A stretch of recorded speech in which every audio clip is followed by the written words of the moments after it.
Hi, I'm Gary. Hello, I'm Leon, the grandfather. We are Gary, and The grandfather. Welcome. so what are we going to talk about tonight? Well, I was thinking to myself the other day about being extraordinary. Extraordinary, eh? Yeah, and all of us potentially are extraordinary, extraordinary, right? That's because each of us has the opportunity to take our talents, whatever they are, and make them great. But most don't, by the way. Most don't. I think, and what I see is that most people live lives of quiet desperation, right? That they have this gift and they're afraid to bring it out. Maybe they feel some embarrassment because it's too profound. Maybe they want to be a painter, an artist, a dancer, a singer. God only knows what they want to be, right? And but they never do it, and they hide it away, and then suddenly, they're old people, and then life is over, right? And they're bitter. I mean, where does this bitterness come from? When you're 70, 80 years old, right? Because at that point, you're gonna, even at 65, you're gonna die. There's not maybe, let's contemplate life. Don't want to die, but you just do the math. 100 minus 65 is 35. Most people don't live to 100, so you take another 10 years off that.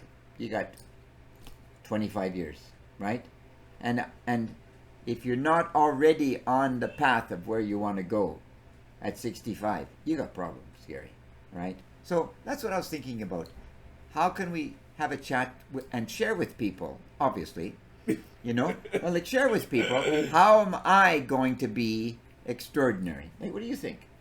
Well, going back to what you said earlier about the not sharing your talents or your gifts with the world and then feeling bitter as the time goes on.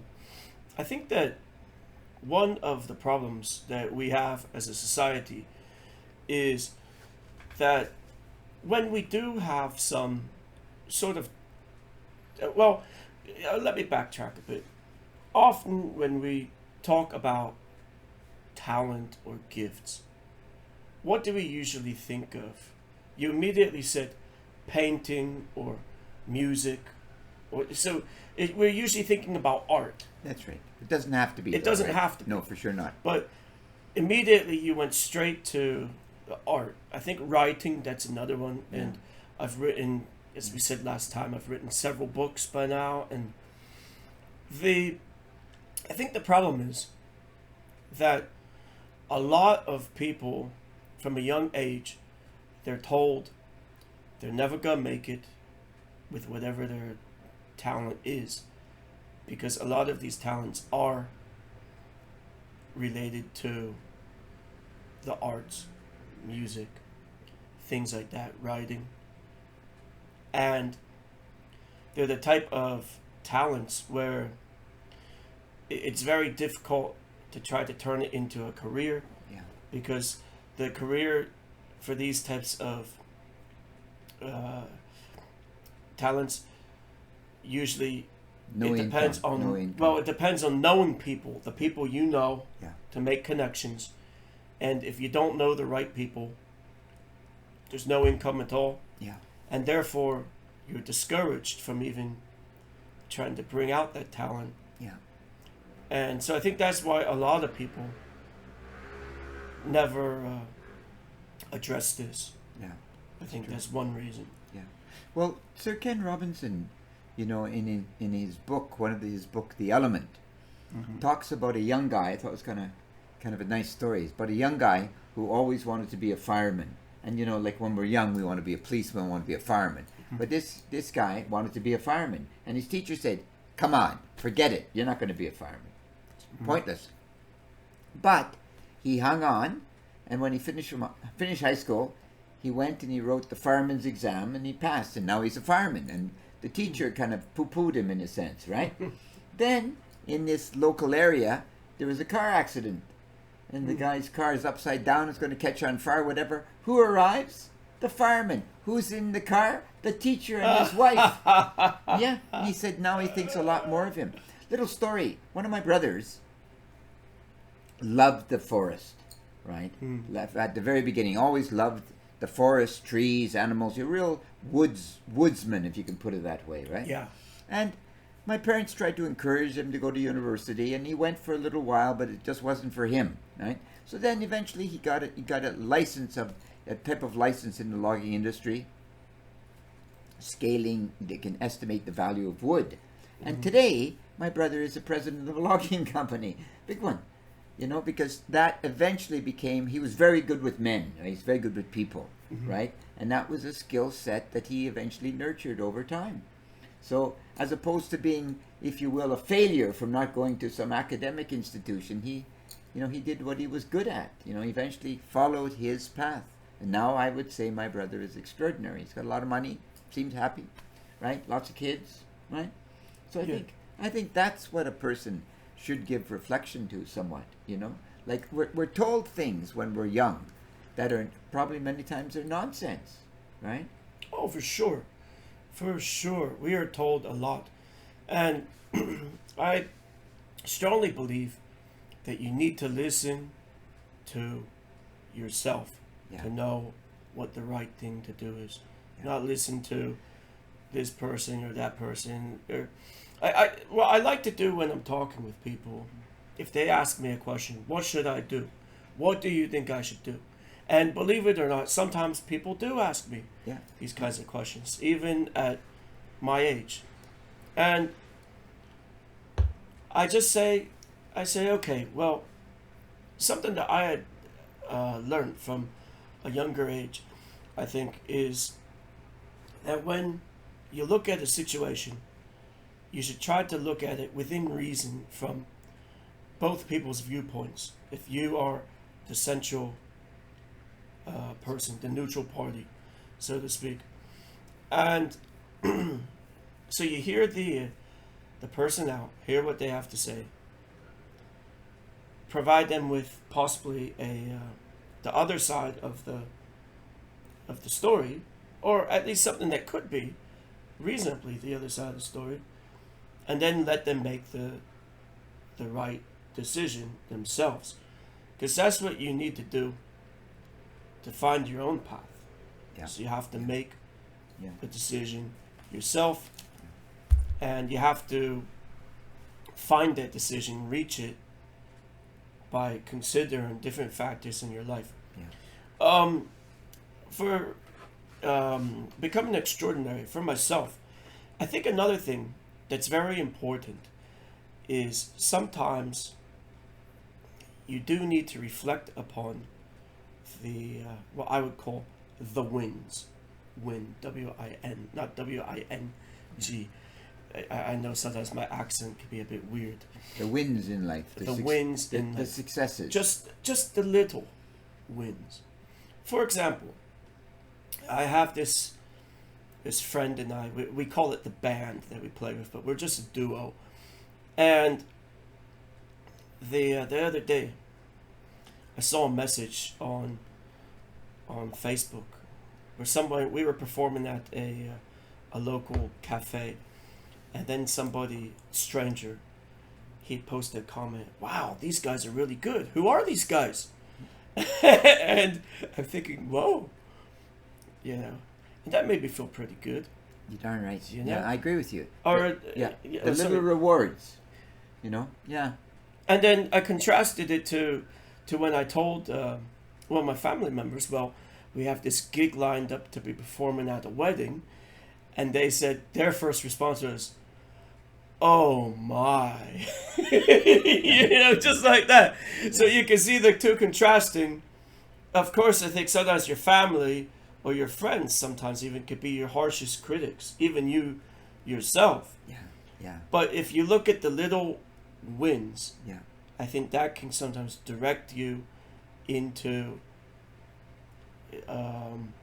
pushing you forward, I guess. Yeah, you could say. Yeah. When a small story. When I many years ago, when I started my first company, I remember telling my father, and my father said, "Now wait a moment. Now, you're married, right?" And I said, "Yes, Dad, I'm married." He said, "You have 2 children, right?" I said, "Yes, Dad, I have 2 children." I could feel the blood pressure going up like this. He said, And correct me here if I'm wrong, but you have a house, right? I said, yes, Dad, a house. But you don't own your house. I said, Dad, it's called a mortgage. We own half the house. He said, okay. But you don't have a job. I said, well, that's why I'm starting a company, Dad, to have a job. And we got so angry. But in the end, I was right. But I mean, my father couldn't understand, this entrepreneurial spirit, right? He just couldn't understand. Gary, I was reading the other day Mark Twain, apropos to what you're talking about. I think it's very interesting. Mark Twain says, get a notebook, and when you have a crisis like you're discussing, write down my gifts and write what I'm good at and what I'm bad at. And so you have a critical decision you have to make. What I'm good at, what I'm bad at. And you can see in front of you, physically this is what your options are at the very least. Now how you choose is up to you, of course, but you can physically see them. So he was a big believer in the notebook, right? Write down, write every day, write your thoughts, write your ideas, because the minute you that's like a dream. The minute you put it down in writing, it becomes concrete, becomes real. And you start to see, wow, I really am an extraordinary being. There's no one like me. Never has been, never will be. But, now to work, right? That's the bugger, isn't it? I mean, really, let's be honest. It's the working part, right? I think that's the big problem right there. It is the work. That's the problem. Yeah. It's like I have this good friend of mine, and he always said, "Oh, I want to learn to play guitar." No. I take that back. He's always said, "I want to play guitar. I wish I could play guitar," and that's how he worded it. Not sometimes maybe he did say, "I want to learn to play guitar," but what he meant was, "I wish I could play guitar and do like a Jimi Hendrix or Eric Clapton or something like that." And then, guess what? He never did. As soon as I started learning to play, well then eventually, coincidentally, he started actually trying to learn himself. I think probably I inspired him. Jealous. A bit, maybe some jealousy, who knows. Yeah. But did he continue? No. Oh yeah, he still plays today. Wow. There we are. But there's another guy a friend of mine, who he used to work at a sports bar and grill, and he was the cook. That was his job. And nighttime he'd play gigs in his band. Yeah. He really wanted to be a full-time musician. Huh?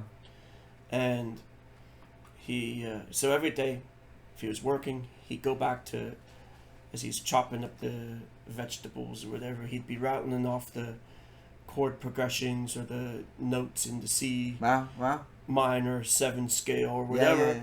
As he was just chopping up the vegetables, whatever, and he'd be thinking about this, and then he'd go home and he'd start practicing and studying and all of this, and now that's his job. That's his career. It's just good for him. Just a musician. But seeing what he did to become successful on the level he's at, where he's a professional musician, at the same time, I looked at that and I was like, oh, nope.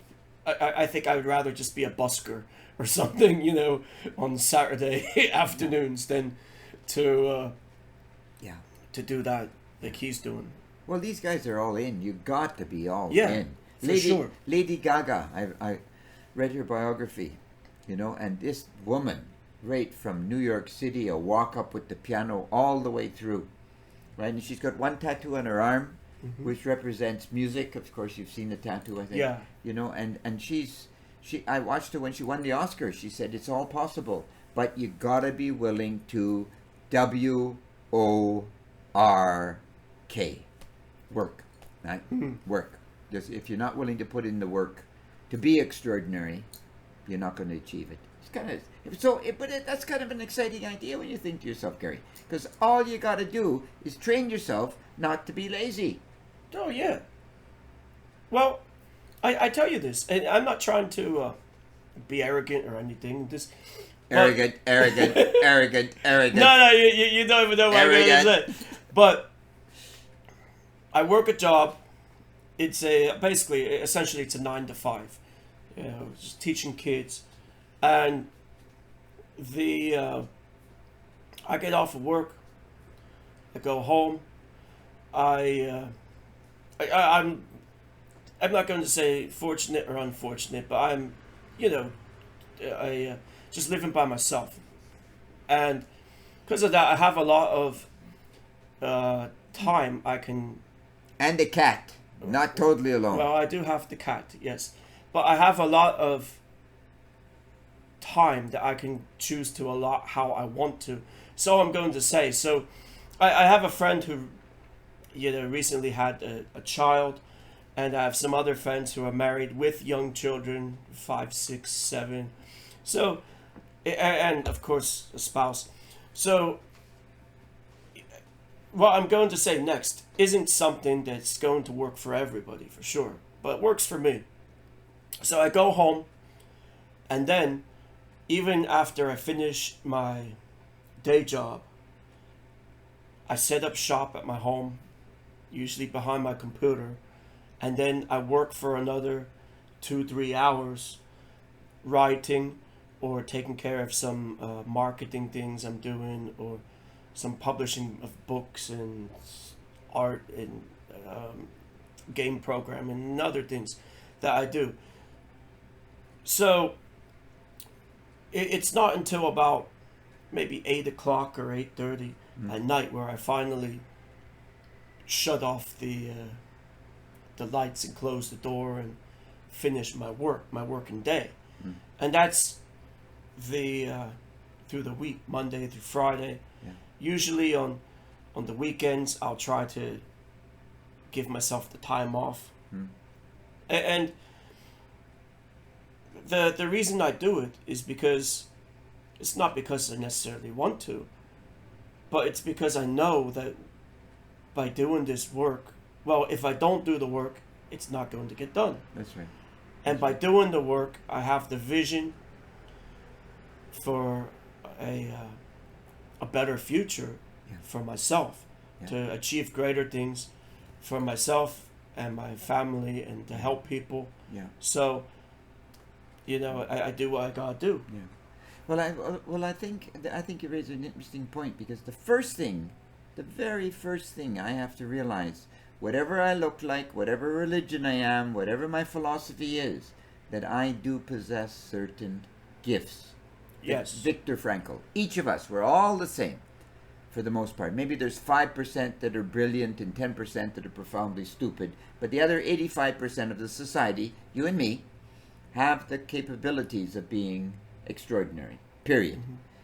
So number one, I must realize that's a fact. Number two, I must get to work every day to find out what those gifts are, what they are, right? Now, could be a plethora of things, we don't know, but find out what they are. And then once you have an inkling of what they may be, you must get to work, like you're discussing.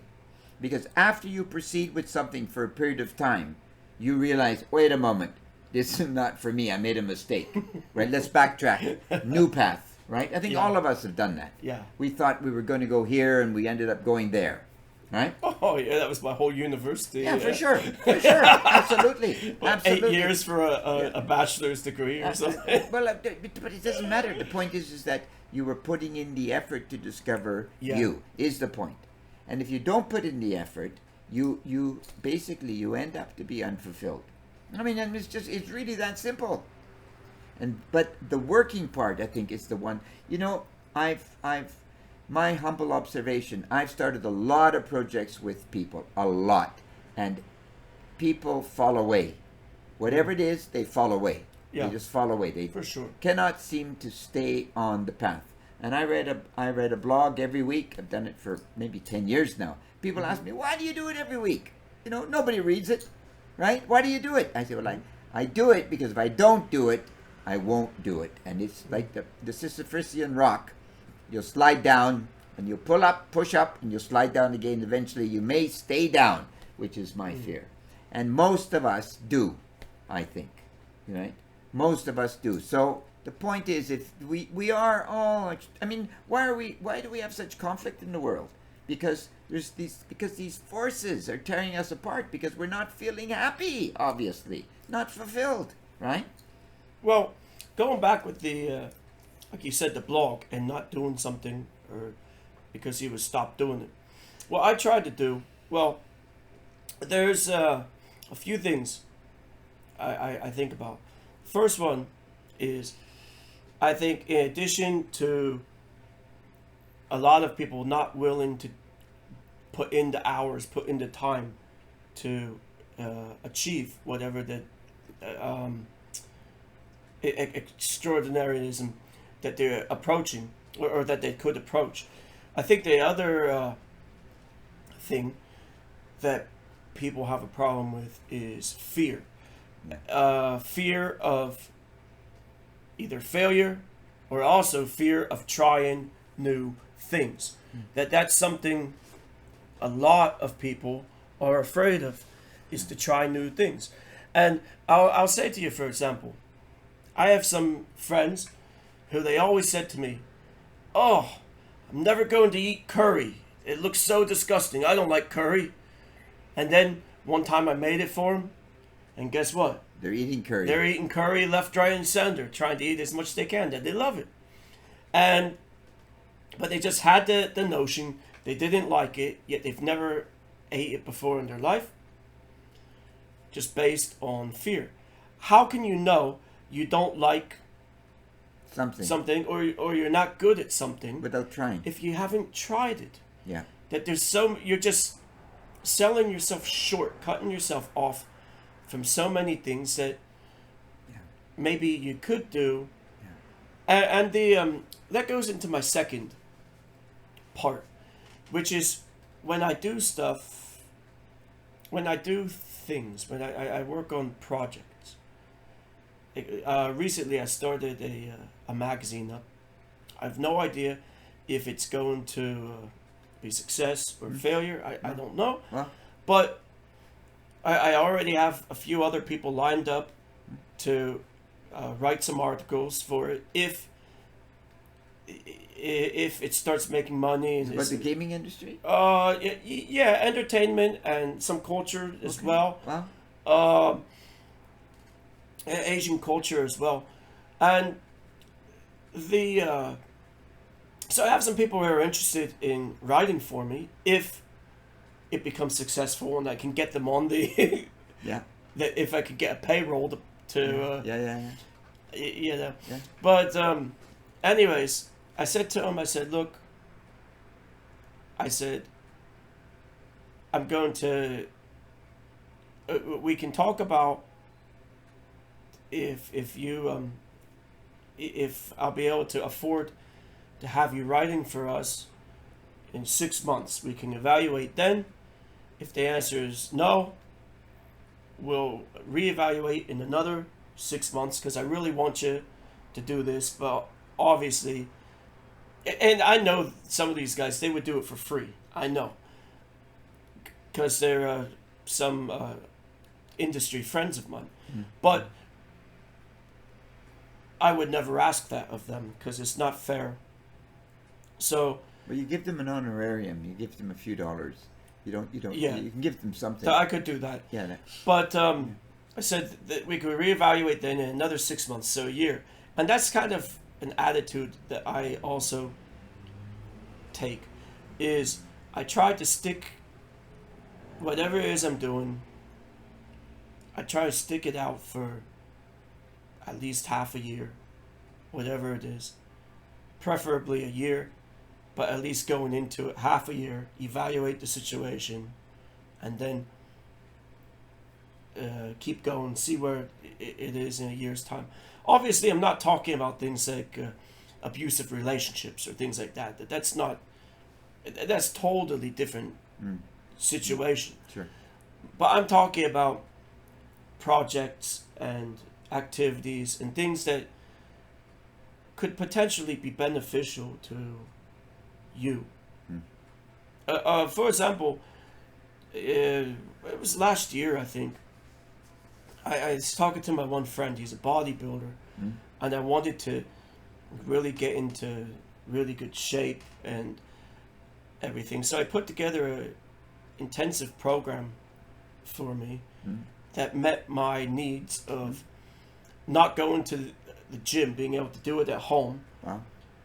And then it was a 5 days a week and just doing it using dumbbells. That was because that's all I had. Yeah. I said to him, I said, these are the requirements. I don't want to go to the gym Yeah. because if I have to go to the gym, I'm not going to be doing it. Yeah. And It has to be hours. dumbbells because that's what I have. Yeah. Dumbbells or, other things where I can either do it at home. And so I put together a program. He said to me, how many days you want to do it? I said, he said, you do 3, 4, or 5. I said, let's do it 5 days a week. So he put together the program. Uh-huh. And I could see, of course, and well, I told him, I said, I'll stick with it for a month. I'm good. Do it for a month. And I started doing it. Of course, I didn't look like him, because he's a professional bodybuilder. But I could feel and start seeing results and everything. That I was, getting more toned and feeling stronger and better. And then, so after a month, I said, oh, okay. So I'll do it for a second month. So I did it for about a second month. But then at that point, then we got shut down and put in quarantine for COVID. And then I was out of work. And then because of that, the routine went away. And once I lost the routine, that was the end. But I felt quite accomplished, though, that I said I was going to do it for 2 months. For 1 month, for 30 days. And then I stuck it out for twice the amount of time that I said I was going to do it for. And I wouldn't have had to, because... You going back? You going to do it again? Yeah, I think I think I will. Yeah. Yeah. Yeah. Been thinking about But the it. discipline is a hard one, isn't it? I mean, that's the bugger. Well, it is. You have to. Well, that's the thing. You have to get into the routine. Yeah. But yeah, I think this summer it's getting to the point where I'm definitely, the time's ripe. The time's coming up. Yeah, the warmer weather I can makes feel. it nice. Yeah, the rain will stop. So, extraordinary, right? The secret is take some time. Realize A, that you are extraordinary, but you're nothing. You're an empty vessel, right? Then you got to open the door, or take off the lid. Got to have a look. Take your notebook. Write down your thoughts every day. Start to hone them in and just get started, as you pointed out, right? Get started. Get started. And the journey, along the journey, you'll see other doors opening, probably, right? For sure. And you'll see that. But most importantly, realize you got a mission in life, Gary. This is the thing. I'm a big one. I'm a big believer, like once again in Frankl, Dr. Frankl. It's true. Each of us has a mission. Could be as humble as my mom to raise 5 children, or as great as Elon Musk, right? Doesn't matter. I mean, they both have missions. Well, right?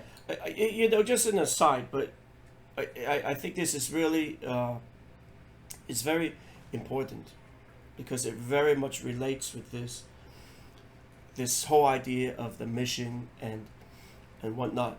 But as I might have said before on some of these some of our other episodes, that my brother, that he's on the spectrum, so he has autism, my older brother, and he's from the era where at the schools nobody really knew what autism is, or Asperger's, or any of these things. So they didn't know, and he never had trouble academically, always did really well in school.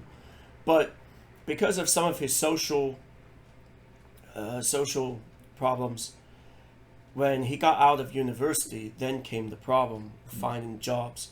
And then, of course, you see your classmates, they're getting jobs, and they're getting married, and having children and families. And then, after a while, then you start feeling inadequate yourself, for sure. and feeling really lost when you get older and older, and thinking, well, what am I supposed to be doing?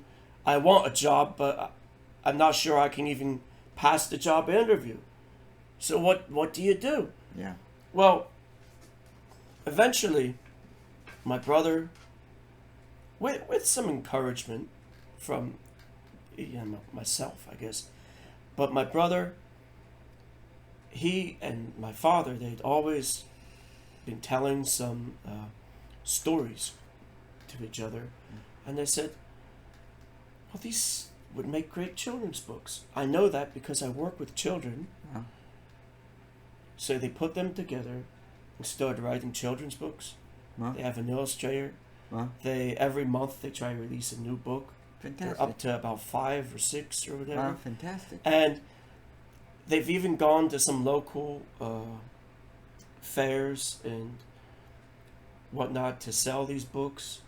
And suddenly his mission became clear, because now Yeah, well said. he's selling these books, he's writing these books, he has a purpose, he's selling these books, and it's also demonstrating to other people who are on the spectrum or who have children on the spectrum. We live in a day and age where you can find your path. Your path. Your You mission. can. Yeah. even absolutely. if Yeah. No matter what. 20 years ago probably not, but Yeah. now Absolutely. you can, Absolutely. Absolutely. If you want. if you want. If yes. and a lot of people say they want and they don't want. They're talking, just big talkers, right? Well, that goes back to the Yeah. what I said about you have to do the work. Yeah. You have to put the work in. You have to explore. You have to Yeah.